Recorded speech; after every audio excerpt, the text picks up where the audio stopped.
Hello दोस्तों, स्वागत है आप लोगों का राइस स्मार्ट हिंदी के यूट्यूब चैनल पे। और इस वीडियो के अंदर हम पढ़ने जा रहे हैं दांत के बारे में, इंसानी या मानव दांत के बारे में, टिथ के बारे में।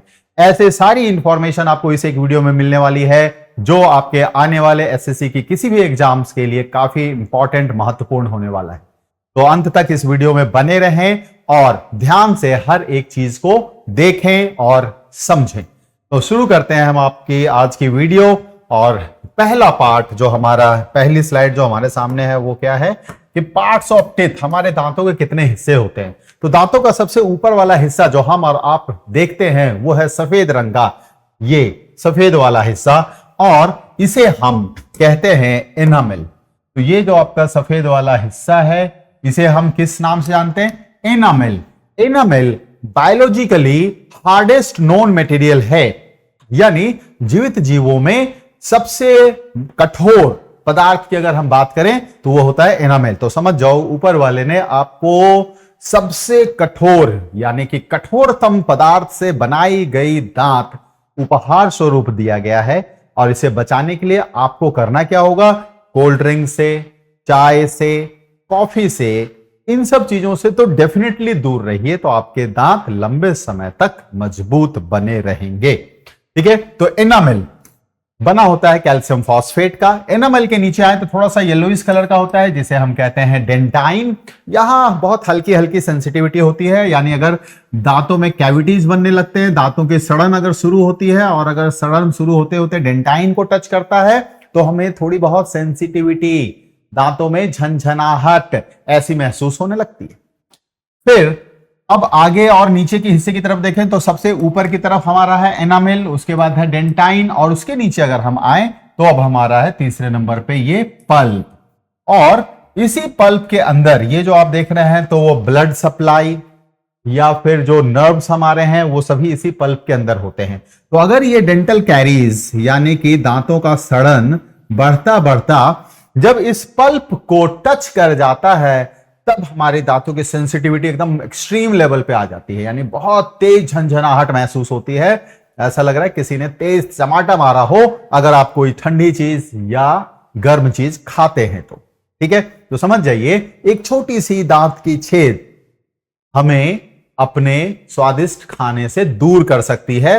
और वो एक छोटी सी छेद अगर आप उसे ट्रीटमेंट उसकी करवाने जाएं डॉक्टर के पास तो अच्छा खासा खर्च करना पड़ सकता है। तो क्या है बेहतर उपाय कि भाई prevention is better than cure. सुरक्षात्मक तरीके अपनाएं, खान पान का व्यवहार अच्छा रखें, माउथ को क्लीन रखें, चाय, कॉफी, कोल्ड ड्रिंक इत्यादि से दूर रहें, दांत आपकी सुरक्षित रहेगी। ठीक है, अब इसके नीचे ये जो हिस्सा आता है इसे कहते हैं रूट, और यही जब ट्रीटमेंट होता है तो उसको हम क्या कहते हैं? इन शॉर्ट आरसीटी आप कहते हैं, जो कि बेसिकली क्या कहलाता है? Root canal treatment. चलिए अब हम जरा इन सब चीजों को अलग से देखते हैं, पढ़ते हैं। तो हम क्या देख रहे हैं कि टिथ जो है आउटर लेयर इसका वो एनामेल का बना हुआ है। ठीक है, एनामेल जो कि हार्डेस्ट नोन मटेरियल है जीवित जीवों के अंदर।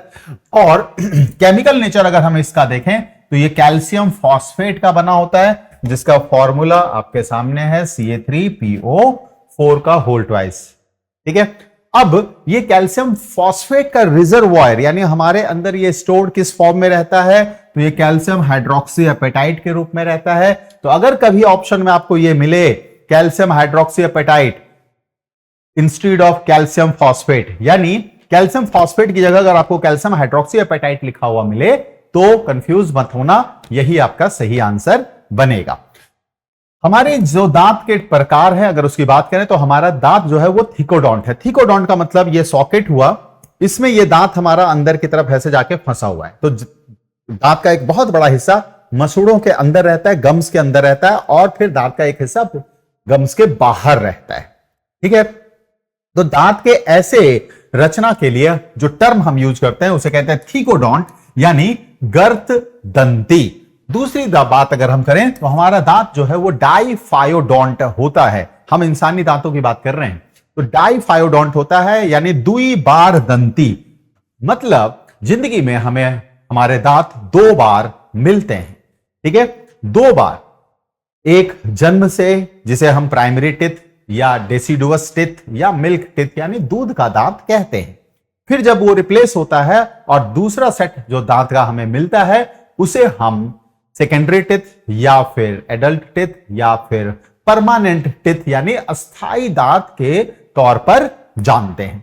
लेकिन मनुष्य के अंदर जैसे 32 दांत होते हैं, है ना, 32 टिथ होती हैं, हर किसी के नहीं होते लेकिन इन जनरल 32।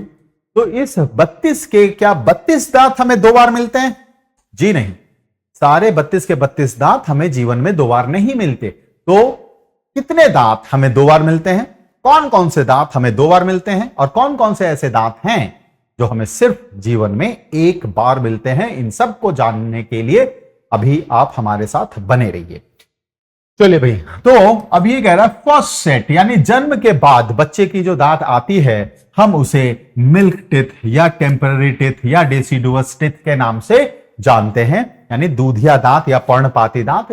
पर्णपाती किसे कहते हैं? आपने ज्योग्राफी के अंदर भी पढ़ा होगा, पर्णपाती जंगल, है ना, डेसिडुअस फॉरेस्ट। तो उनके पत्ते जो है ना बहुत जल्दी झड़ते रहते हैं। तो ये दांत बच्चों के ऐसे होते हैं जो टूट के गिरने ही गिरने। उसके बाद जो नया आता है सेकंड सेट टिथ का, उसे हम परमानेंट टिथ या एडल्ट टिथ यानी अस्थाई दांत या वयस्क दांत के नाम से जानते हैं। ठीक है, अब हमारा दांत जो है वो है हेट्रोडोंट। हेट्रोडोंट मतलब विषम दंती, यानी हमारे मुंह में जो दांत है वो अलग अलग आकार प्रकार के हैं, एक जैसे नहीं हैं। बहुत सारे ऐसे जीव होते हैं जिनके सभी दांत एक ही जैसे होते हैं, तो उन्हें होमोडोंट यानी समदंती कहा जाता है। लेकिन इंसानों के दांत 4 अलग अलग प्रकार और आकार के होते हैं, इसलिए हमारे दांतों के लिए टर्म यूज किया जाता है क्या? हेट्रोडोंट या फिर विषम दंती। ठीक है, तो अब इसमें अगर हम बात करें तो 4 अलग अलग कौन से हैं? Incisor, canine, premolar and molar, यानी कृदंतक, रदनक, अग्र चवर्णक एंड चवर्णक। ठीक है, जिसे दाढ़ भी कहते हैं। तो दाढ़ के दांत भी हम समझते हैं जो बिल्कुल आखिरी में आते हैं ना, उसको दाढ़ का दांत भी कहते हैं या अकल दाढ़ कहते हैं। चलिए अब बात कर रहे हैं डेंटल फॉर्मूला, यानी बच्चों में या फिर आप कह लीजिए जो प्राइमरी टिथ है, प्राथमिक दांत है, या मिल्क टिथ यानी दूधिया दांत, उनको हम किस फॉर्मूले से रिप्रेजेंट करते हैं? और जो परमानेंट टिथ है जो बड़ों में वयस्कों में देखने को मिलता है उसे हम किस चीज से रिप्रेजेंट करते हैं? तो देखिए ये जो 4 आपके सामने दिख रहा है ये है इंसीजर, सिर्फ आई लिखा है, समझ जाएगा इंसीजर। ये जो रेड या पिंक कलर का दिख रहा है ये है कैनाइन, और ये जो ब्लू कलर का आप देख रहे हैं ये है मोलर। तो अगर हम इसके डेंटल फॉर्मूला की बात करें तो हम दांत को ना ऐसे करो कि 2 भागों में बांट लो, आधा ऊपर का आधा नीचे का, हाफ साइड से। तो ऊपर इंसीजर कितना हो गया भाई? 2/2, 2 इंसीजर ऊपर 2 इंसीजर नीचे, हम सिर्फ आधे की बात करते हैं और ऐसा ही एक्चुअली में डेंटल फॉर्मूला लिखा जाता है। फिर उसके बाद आ गया कैनाइन। कैनाइन कितना है? 1 ऊपर 1 नीचे। ठीक है, अब इसमें हम देखें जरा कि प्रीमोलर, प्रीमोलर कितना? 0 ऊपर 0 नीचे। ये येलो कलर का रिप्रेजेंटेशन प्रीमोलर के लिए है, यानी अग्र चवर्णक दांतों के लिए है। तो बच्चों के अंदर अग्र चवर्णक दांत नहीं पाया जाता है। और मोलर की अगर हम बात करें तो ये 2/2 है, यानी 2 ऊपर 2 नीचे। अब अगर आप इन सब का सम करेंगे तो देखो 2 0 1 2 यानी 5, तो 5 ऊपर 5 नीचे 10, तो एक तरफ 10 दूसरी तरफ भी 10, तो प्राइमरी टिथ की संख्या जो होती है वो होती है 20, जबकि सेकेंडरी टिथ यानी कि द्वितीयक दांतों की संख्या अगर हम देखें तो ये होती है 32। ठीक है, तो 32। तो इसका मतलब यह है कि आपको ये जो प्राइमरी टिथ है सिर्फ यही रिप्लेस होता है, यानी ये दूसरी बार हमें मिलता है अपने जीवन में, अपने लाइफ में। दैट मीन्स अगर सवाल इस तरह से आता है कि हमें कितने दांत जीवन में 2 बार मिलते हैं, अगर वहां ऑप्शन 20 भी है और 32 भी है तो गलती से 32 मत कर देना, सही आंसर आपका 20 है। 20 दांत हमें जिंदगी में 2 बार मिलते हैं। और कितने ऐसे दांत हैं जो हमें जिंदगी में सिर्फ 1 बार मिलते हैं? तो भाई कुल वयस्कों के अंदर कुल दांतों की संख्या 32 है, 20 माइनस कर लीजिए, यानी 12 ऐसे दांत हैं जो आपको सिर्फ जीवन में 1 बार मिलते हैं। अब ये 12 कौन कौन से ऐसे दांत हैं जो जीवन में 1 बार मिलते हैं? और बच्चों की बात करें तो पूछा जा सकता है कि बताइए दूधिया दांत के अंदर कौन सा दांत अनुपस्थित होता है, यानी मिल्क टीथ के अंदर कौन सा टीथ अनुपस्थित होता है, तो वो है प्रीमोलर यानी अग्रचवर्णक। अब अगर हम सेकेंडरी टीथ की बात करें तो इसको भी ऐसे आधा आधा बांट दो ना, ऊपर का नीचे का। तो अब यहां हम देखें तो इंसीजर जो हमारा है 2/2 है ना, देखो 1 2 ऊपर 1 2 नीचे। अब कैनायन की बात करें यानी रधनक की बात करें तो 1 ऊपर 1 नीचे। सेम ऐसा ही डेंटल फॉर्मूला यानी दंत सूत्र बच्चों के दांतों के लिए भी हमने देखा था। तो इंसीजर और कैनायन सेम है। तो अगर सवाल ऐसा आता है कि बताइए प्राइमरी टीथ और सेकेंडरी टीथ में यानी दूधिया दांत और वयस्क दांत में कौन से दांत हैं जो बिल्कुल समान होते हैं, वो है इंसीजर और कैनायन यानी रधनक और कृदंत। अब हम बात करें आगे तो ले हम प्रीमोलर। तो प्रीमोलर अब हमारा 2/2 हो गया। ये येलो वाला देखो ये आपका प्रीमोलर है, और मोलर जो हो गया 3/3। यानी जो बच्चों में मोलर 2/2 का था, वयस्क के अंदर ये 3/3 हो जाता है। आखिरी जोड़ा जो होता है मोलर का, जो लगभग 25 साल की उम्र के आसपास आता है, जिसे हम विस्डम टिथ यानी अकल दाढ़ के तौर पे जानते हैं या अकल का दांत कहते हैं। ऐसा इसलिए कहा जाता है क्योंकि 22 24 25 साल की उम्र तक आते आते हमें सामाजिक, आर्थिक, राजनीतिक मतलब हर तरह की जिम्मेदारियों का एहसास हो जाता है। ठीक है, हम इस समय एक तरह से काफी अच्छे और व्यस्त माने जाते हैं, इसलिए उसको कहा जाता है अकल दाढ़, बुद्धि का दांत। ठीक है, विस्डम टिथ। ठीक है, अब यहां देखो 2 ऊपर 1 ऊपर 3 2 5 ऊपर और 3 8, टोटल 8। इधर आपके कितने हो गए 8 और इधर भी कितने हो गए 8, यानी एक तरफ 16 दूसरी तरफ भी 16, इस तरह से मिला के 32 दांत बनते हैं। प्रीमोलर दांत ऐसा है जो हमें सिर्फ वयस्कता प्राप्त करने पर मिलती है, एडल्टहुड में मिलता है। बच्चों के अंदर प्रीमोलर यानी अग्रचवर्णक दांत नहीं होती है। चलिए अब दांत में अब जितनी बातें हमने देखी है वही इन रिटन आपके सामने है कि प्रीमोलर जो दांत हमारा है, ये प्रीमोलर टिथ सिर्फ और सिर्फ परमानेंट टिथ यानी कि अस्थाई दांत के तौर पर उपस्थित होता है। जो आखिरी जोड़ा होता है दांत का, हम उस मोलर का, ठीक है, तो मोलर के 2 जोड़े तो बच्चे में भी था, लेकिन जो तीसरा जोड़ा है वो सिर्फ परमानेंट टिथ के तौर पर उपस्थित होता है, यानी अस्थाई दांत के तौर पर उपस्थित होता है। प्रीमोलर जो है ये सेम चीज रिपीट हो गई है, चलिए इसको हटा देता हूं। लास्ट पेयर जो मोलर टिथ का है उसे हम विस्डम टिथ या अकल दाढ़ के नाम से जानते हैं, या फिर हम उसे अकल दांत के नाम से, बुद्धि का दांत भी कहते हैं। तो हम इसे क्या है, बुद्धि का दांत भी कहा जाता है, क्योंकि ये लगभग 25 वर्ष की अवस्था आने पर हमारे बॉडी के अंदर बनता है।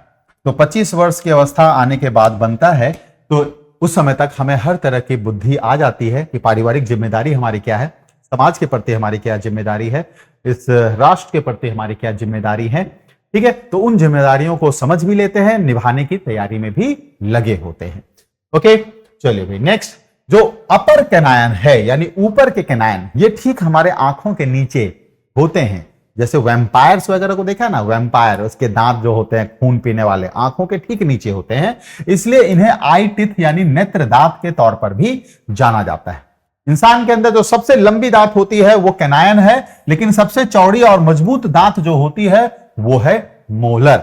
तो सबसे बड़ी, सबसे चौड़ी और सबसे मजबूत दांत मोलर, लेकिन सबसे लंबी अगर बात की जाए कैनायन। ठीक है, चलिए अब कुछ एनिमल्स के अंदर दांतों के रूपांतरण की बात कर लेते हैं। तो अगर हाथी को आप देखेंगे तो कुछ दांत इसके बाहर रहते हैं, जिसे हम हाथी दांत यानी टस्क के नाम से जानते हैं। इसी के स्मगलिंग के लिए हाथियों का शिकार किया जाता है, जो कि बहुत ही गलत है।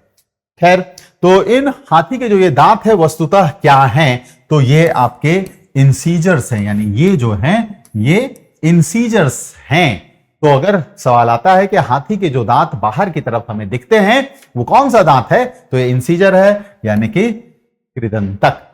अब इसी में बात करें जंगली सुअर, जंगली सुअर के जो ये बाहर के दांत हैं जो दिखते हैं वो कौन से दांत हैं, तो ये है कैनायंस। कौन से दांत है, कैनायंस, जिसे रदनक या वेदक के नाम से जाना जाता है। इसी तरह दूसरा हमारा है सी एलिफेंट, वालरस। इसके भी जो ये बाहर की तरफ दांत निकले हुए हैं, इसका कैनायन ही है जो आगे की तरफ है। तो जंगली सुअर में, वॉलरस में, इन सभी में जो बाहर की तरफ आप दांत देख रहे हो ये कैनायन है यानी कि रदनक, और हाथी में जो आप बाहर की तरफ दांत देख रहे हो वो है इंसीजर यानी कृदंतक।